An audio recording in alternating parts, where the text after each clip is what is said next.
วัสดีค่ะพี่น้อง FC แฟนคลับหมอลำเสียง V6 FC แฟนคลับบอดหนุแห่งเสียง V6 ค่ะมื้อนี้มาทักทายกันกับช่องคุณแม่มาแชร์อีกคือเก่ามาเว้าถึงทางบอดหนุกันค่ะมื้อนี้เกิดอิหยังขึ้นบอดหนุเพิ่นถึงได้โพสต์ออกมาเกี่ยวกับลูกน้องบางคนเป็นลูกน้องของอลังการโชว์หรือว่าเสียง V6 อันนี้ก็บ่ฮู้ได้เนาะค่ะ ตามจริงแล้ว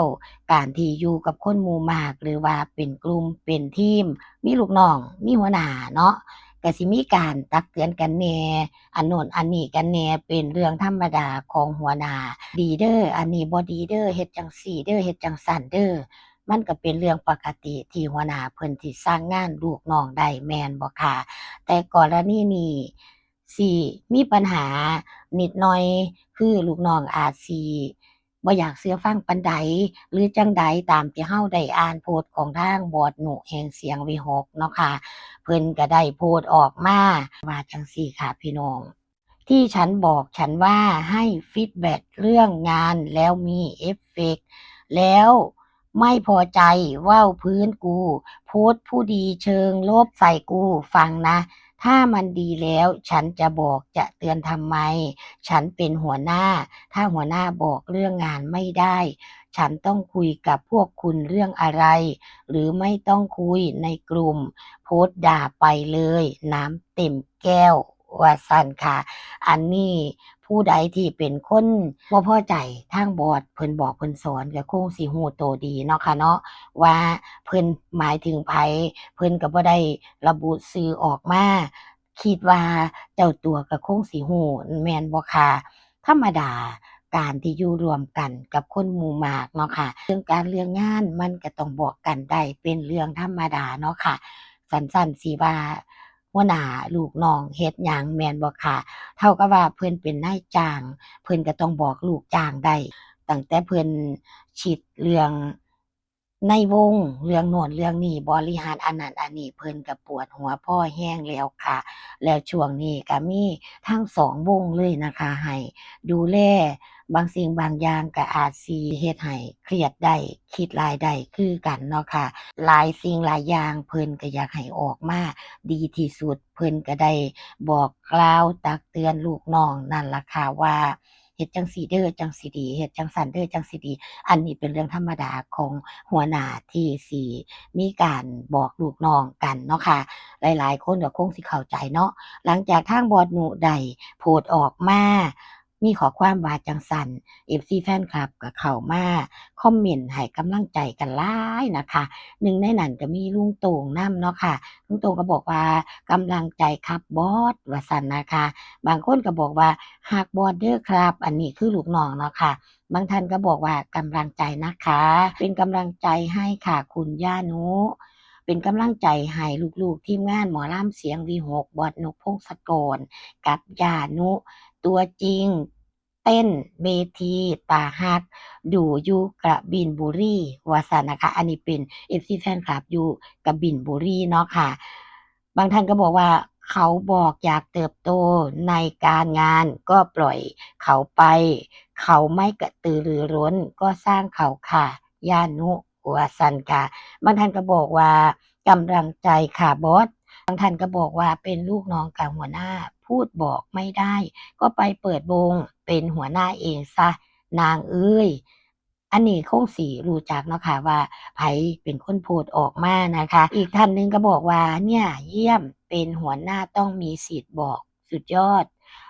บางท่านก็บอกว่าเป็นกำลังใจให้ย่านุสู้ๆค่ะย่านะคะบางท่านก็บอกว่าโอ๊ยเนาะถ้าเป็นคนน้ำเต็มแก้วก็อยู่ร่วมกับคนอื่นบ่ได้ถ้าบอกสอนบ่ได้อย่ามาอยู่กับคนส่วนมากดีกว่าเนาะนะคะบางท่านก็บอกว่าต้องไปอยู่บ้านคนเดียวแน่นอนกว่าเยอะค่ะบางท่านก็บอกว่าถ้าน้ำเต็มแก้วเติมเท่าใดก็บ่มีการพัฒนาแล้วว่าซั่นค่ะกำลังใจค่ะย่านุ กำลังใจครับบอสว่าซั่นนะคะบางท่านก็บอกว่าลูกน้องคือใจแคบแท้บอสไผล่ะว่าซั่นค่ะบางท่านก็บอกว่ากำลังใจย่านุเรียกคุยส่วนตัวเลยค่ะอยากเดินต่อหรือพอแค่นี้บางท่านก็บอกว่าในเมื่อน้ำเต็มแก้วแล้วเราก็เปลี่ยนแก้วใหม่จะดีกว่าค่ะกำลังใจย่านุนะคะ จริงค่ะบอสบอกสอนบ่ได้ก็แยกย้ายอันนี้เป็นความคิดเห็นของ FC แฟนคลับหลากหลายความรู้สึกที่เข้ามาให้กำลังใจทางบอสหนูแห่งเสียงวิหกเป็นธรรมดาค่ะพี่น้องคนหมู่มากเนาะค่ะบางคนก็รู้สึกน้อยเวลามีหัวหน้าเข้ามาบอกมานั่นมานี่แม่นบ่ค่ะแต่จริงๆแล้วถ้าคิดให้ดีๆคิดให้ละเอียดต้องเข้าใจเนาะค่ะว่าเพิ่นเป็นหัวหน้า เพิ่นเป็นเจ้าของวงเพิ่นมีสิทธิ์ที่สิบอกสิกล่าวอันโน้นอันนี้เพื่อให้มันดีขึ้นแม่นบ่คะคนที่เป็นลูกน้องก็ต้องรับฟังด้วยเหตุและผลและก็ต้องบ่ถือโทษโกรธเคืองหัวหน้าเนาะค่ะการทำงานร่วมกันมันก็มีการคอมเมนต์หรือว่าติติงกันเป็นเรื่องธรรมดาใจหนักๆแน่นๆจักหน่อยนะคะสำหรับคนเป็นลูกน้องหัวหน้า เพิ่นว่าจั่งใดก็ฟังความเพิ่นอันนี้เป็นสิ่งที่ดีค่ะเพื่อที่สิพัฒนาให้งานออกมาได้ดีได้ลุล่วงไปบ่มีปัญหาแม่นบ่คะเฮาก็บ่ฮู้ดอกว่าเพิ่นหมายถึงเป็นตัวศิลปินหรือว่าแดนเซอร์หรือว่าเป็นคอนวอยหรือหยังก็สร้างเนาะค่ะเนาะด้วยเหตุและผลเฮาก็ต้องเข้าใจนะคะว่าเพิ่นลงทุนหลายเดะแม่นบ่คะลงทุนหลายงานก็ต้องออกมาดี ทุกอย่างก็อยู่ที่การควบคุมดูแลก็ต้องฟังความเพิ่นนั่นล่ะค่ะจั่งสิถูกสิต้องเนาะการอยู่ร่วมกันกับคนหมู่มากมันก็มีหลายสิ่งหลายอย่างสิต้องปรับปรุงหรือว่าจูนเข้าหากันเพราะฉะนั้นอยู่นำกันด้วยเหตุและผลฟังคำบอกกล่าวของหัวหน้าวงของผู้นำองค์กรและงานก็สิออกมาดีมีคุณภาพ